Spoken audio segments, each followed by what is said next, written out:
திமுக ஆட்சியில் ஆவி நிறுவனத்தில் தயாரிக்கப்பட்டு விநியோகித்த பாலில் புழுக்கள் கிடந்தது மக்களை பேரதிர்ச்சிக்கு உள்ளாகியுள்ளது.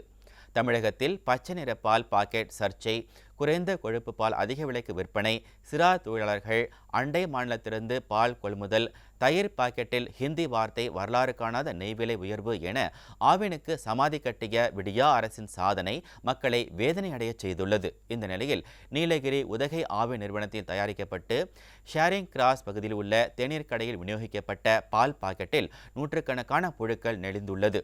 இதனை கண்டு அதிர்ச்சியடைந்த உரிமையாளர் உணவு பாதுகாப்பு துறையில் புகார் அளித்துள்ளார். அதிகாரிகள் ஆய்வு மேற்கொண்டு சம்பந்தப்பட்ட ஆவி நிறுவனத்தின் மீது நடவடிக்கை எடுக்கப்படும் என உறுதியளித்துள்ளனர். இதுதான் ஆவி நிறுவனத்தின் நான்வெஜ் பாலா எனவும் பொதுமக்கள் கேள்வி எழுப்பியுள்ளனர். ஆய்வு செய்ததில் பார்த்தா அந்த பாலில் புழு இருந்தது உண்மையாக தெரிய வந்தது. எல்லாத்தையும் கட் பண்ணி ஊற்றிருக்காங்க.